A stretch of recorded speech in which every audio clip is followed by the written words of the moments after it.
you. What goes on in your gut, you'd probably tell me, I don't know, that's where we digest our food, right? Well, that is true, but it's only part of the story. You might be surprised to learn that the gut is home to 80% of your immune system. So when your gut's out of balance, your overall health is out of balance, and you are at risk to get sick. So one of the country's leading experts in digestive care is back with us today, my good friend, best-selling author. How many books again? 7. 7. Brenda Watson. Hi. And she's here to bring us what she calls the Hope Formula. It's 4 simple steps. We've done fiber, and today we're going to, and we did the omega-3s, and today we're going to talk about probiotics. Right. When one takes an antibiotic, what does that do to the gut balance, and how do you fix it? Well, when an antibiotic means against life, a probiotic means for life. Anti, it kills all bacteria, bad as well as a lot of the good. So when you take an antibiotic, you're wiping out your friendly good bacteria. But when you take a probiotic, which you should, if you take an antibiotic, you should repopulate the friendly bacteria with a probiotic.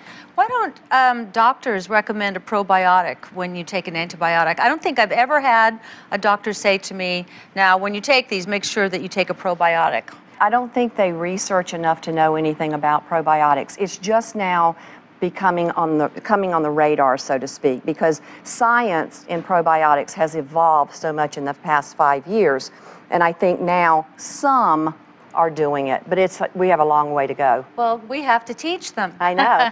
I've got, well, this is, we call Fred and Ethel, but she's going to be Ethel today. So when you're talking about the gut, are you just talking about the large and small intestines? I got to take her apart a little bit so we can talk about her. I'm sorry to take your breasts away, Ethel. Take your lungs away. Sorry about that too, Ethel. Let's take your heart out too. All right. Okay. Now, should I take out the liver? Take out the liver. Take out the liver. All right. Here's your stomach. Yes, relatively. Now, we all think our gut is just this little thing here, the stomach. Right. It's but not? It's not. No. It's not. It's the other small intestine, 23 feet in the middle, the little ones. All this. Yep. And then wrapped around that is the large intestine.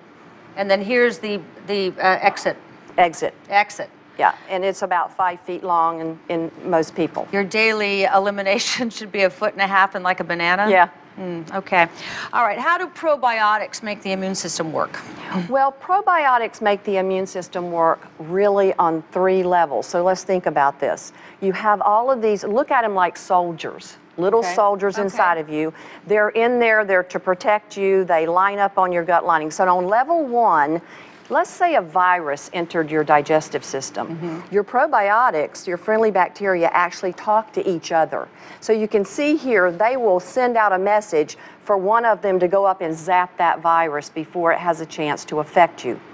Now let's say it doesn't do that. And let's say the virus gets close to that gut lining, and what happens then is they will crowd up along the gut lining and zap that virus because ultimately they don't want it in your bloodstream.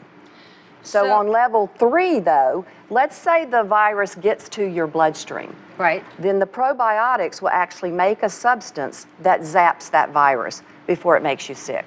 To protect yourself from getting sick and getting viruses, then probiotics are important for that. Yes, they can be very, very helpful. Right.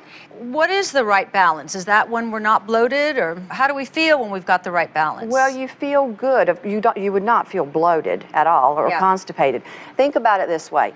We have 100 trillion bacteria cells in our gut. You have enough bacteria in your gut that weighs how much that brick is. I got a brick full of bacteria in my gut? You are. Now, is it all bad, or is some of it good? It's a mixture. It's a mixture. What do we have to do on a daily basis to be able to have the right amount of this brick in our gut? Well, in many cultures, you know, we've moved away from cultured foods in this culture. You know, every culture ate sauerkraut, or they had some type of fermented food. But we don't do that anymore, and you know, that's one of the big problems. The other problem is antibiotics aren't just from people taking a round of antibiotic from a prescription means, but also antibiotics are in the water of the animals, and they drink the antibiotic water, and that puts the antibiotic in the animal, and then we eat the animal. So we are getting antibiotics all the time. So really important to eat grass-fed organic beef. Yes. Because absolutely. of that. How can you tell if you don't have good bacteria in your gut? Well, sometimes people would think like you're going to have a lot of gas and bloating or you're constipated. But a lot of times, you know, it doesn't show up as a gut symptom. What happens down the road is they end up with a chronic health problem and they don't take it back to the gut. I call the probiotic bacteria in the gut your GPS.